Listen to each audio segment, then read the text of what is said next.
What we're going to take a look at in these next few clips is the vision pivot, also known as turning infield after we catch the disc. Um, we have trouble getting stuck on the sideline a lot, and we'll see in the upcoming few clips how adhering to this one principle will actually lead us into other principles, right? And these are all principles of motion offense, of flow offense that lead us into a sort of flow state, right? Into motion. And so if we adhere to one, we're going to be led into the next and the next and the next. Or if we start with this one, we'll have more opportunities for this one. So we're going to try focusing on our vision pivots near the sideline. And from that, you'll see we'll be able to achieve flow much more often and much more easily right off that sideline. So here we're going to look at just a quick pull, receiving the pull by Connor and a pass to Rocky, just to show what a vision pivot is and what a blind pivot is. Connor gets it, throws it to Rocky. Rocky here completes a vision pivot. So he catches it facing this direction and turns inwards here, right? So that while he's turning, he can still see teammates here, and then when he finally turns towards the valuable space, the center of the field, he can see everyone. If instead he did a blind pivot turning this way, out towards the sideline and out of bounds, the entire time he's turning, right, he's looking out of bounds and not looking at any teammates. That's what we call it a vision pivot versus a blind pivot. And when he finally does look upfield from a blind pivot, usually it means we're looking at the wrong spot on the field. So Rocky actually does it correctly if we just want to watch. There you go. See? So Rocky does a vision pivot. He turns inwards and he checks out all of his teammates in the middle of the field. At the same time, because he's not just looking up here on the sideline, he's able to see Connor, who just threw it to him, and hit this return pass quick and easy, right? We just got it on the sideline and we're already bouncing it back off the sideline with new momentum. That's the power of the vision pivot. Here we're going to look at Brogan taking a pull inbounds and tossing it to Clunder, and we'll see why the vision pivot matters so early in your after you receive the disc. So take a look at where Clunder looks right after catching the disc and throughout the stall.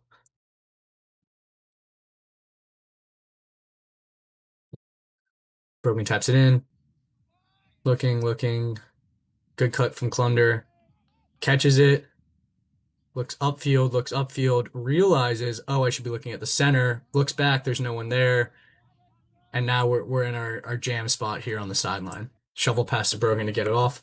Let's take a look back at what he could have done once he immediately caught it. So catches the disc here. Nothing wrong with facing this direction when you catch it, right? Obviously, we prefer to have people facing towards valuable space when we catch it, but if you catch it here, no issue, right? We just want to be turning towards the valuable space. Maybe he could have hit this pass here, gone for a give and go, but he didn't. Maybe his grip wasn't ready. Either way, he does a little bit of an outwards turn here, right, towards the sideline and looks up initially at this sideline zone, this sideline area. If instead Clunder catches it and takes an inward turn right here, right, he's actually going to be facing Brogan, who just threw it and is already getting separation from his defender because you're going to be the most open after you toss it. And he would be able to see that throughout the entire inward pivot and probably hit Brogan, who's going to be wide open in a very short period of time right after there. Let's take a look real quick, right? So you can see Brogan does get a ton of separation. If Clunder had taken a vision pivot and looked towards his return pass, towards the center of the field, and towards his teammates instead of at the sideline, he would have seen Brogan developing this cut the entire time, probably could hit Brogan right here already. And now, instead of looking down the sideline with momentum towards the sideline, we would have a redirection towards the center of the field where Brogan has his momentum going towards the center of the field and his field of vision is right there. Now, this is a much better position than being on the sideline because Brogan has no mark. right? This guy's already behind him. He's in the center of the field, and he can pass to anyone here, not just this small space. This guy's open. Rocky would be open very, very easily. So same thing here. After Brogan catches the shovel pass, you can see we're gonna get it to Mason right. I think it's Mason right here. Mason catches it, takes a blind pivot through the sideline right here, and then we're stuck again, right? I think we end up doing another jam it down the jam hole to Brogan upfield over here. But he takes the blind pivot. If instead he takes the inward pivot, the vision pivot, keeping his previous thrower in vision, and all of his teammates in vision while he's attempting to face the valuable space, this entire time he would have been seeing Connor's cut developing. And again, Connor has no mark, right? Connor's moving when he catches the disc, so he has momentum and he has field vision. This entire time he's been running before he catches it, he's looking this direction. Whereas Mason was either looking out of bounds or upfield. And Connor's got a much more powerful position and it's bouncing off the sideline with momentum. Let's just watch that play out, right? You can see if he had taken the inward turn here, he would see Connor's cut developing. He would see Connor wide open. Connor could get it and hit anyone else with his new field vision, including deeps. Okay, last clip, we'll watch us receiving a pool all the way to our turnover, and you're gonna try your absolute best to notice opportunities when a vision pivot would have been able to bounce us right off the sideline, which is what we absolutely need to be doing because as you'll see in this point, when we get on the sideline, we keep going to the sideline, cramming it up the cram hole, and then a turn. So try to check out points where a vision pivot or receptions where a vision pivot would have given us the opportunity to bounce it all.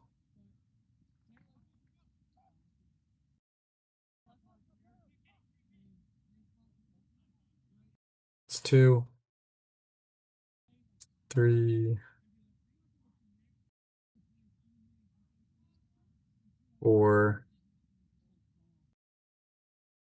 and turn. Cramming up the cram hole. Let's go back to the beginning there. Connor, after receiving it, actually does successfully do a vision pivot, right? Catches it here. Blind pivot would have been turning outwards towards the sideline. He didn't. He turns inwards towards 1, 2, 3, 4, maybe even 5 wide open teammates. I don't know why we didn't hit that. We have so many opportunities to get a dribble going after that or get Burke in a power position for a deep throw. But Connor does the vision pivot and it opens up opportunities for us to get off the sideline. Now, he takes the vision pivot, but he still looks up the sideline, crammy cram hole. Catch it here. Rocky takes a blind pivot off this catch, right? Catch here, turns towards the sideline away from his teammates. If instead he had turned inwards towards his teammates and towards the valuable space, this entire time he would have seen 3 people behind the disc, all with cuts developing, and Clunder would have seen him turning inwards. And using this separation, could have very easily gotten a little bounce pass here, bounced it backwards, bounced it forwards. Any sort of motion could have happened off an inward pivot when we got stuck on the sideline here. Let's take a look at the next pass. Right? He turns a blind pivot, looks up our cram hole, and then we get another pass off here. Believe that's to Mason. Makes a crazy catch. And then Mason also takes a blind pivot here, right? Instead of any sort of vision pivot towards possible teammates, give and goes, valuable space. Instead, we're looking at out of bounds and we're looking at a small area here in the upline space. We need to be bouncing off the sidelines and we need to be taking vision pivots where the entire time we're moving, we're looking at the valuable space, which we can get it to. If he had taken a vision pivot, there's not necessarily anyone open right away, but you can see that his mark is guarding deep for the first like 2 seconds because we've been threatening deep the entire game in this Villanova matchup, which means that the cuts to this area, any sort of little shimmy pass would be wide open if we had taken it. Now let's watch that play out.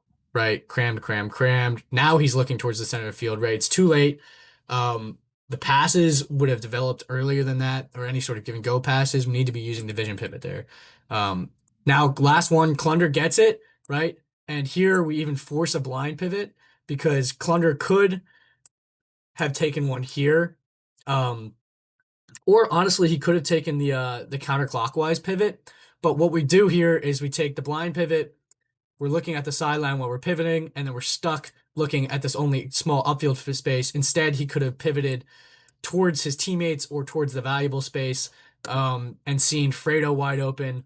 Fredo could have gotten a give and go. Brogan's going to be open from there, right? We need to make finding the valuable space and finding our previous thrower part of our pivot. If we can do that, if we can get the vision pivots, anytime we get the disc on the sideline, we'll be able to bounce it right off with momentum. Instead, here we take a look right back to the upline cram space that we keep getting turnovers in, even though we got a pass off the sideline instead of hitting wide open Fredo and moving from there. And you'll see if we throw it up that sideline space enough, eventually they're going to get a turnover.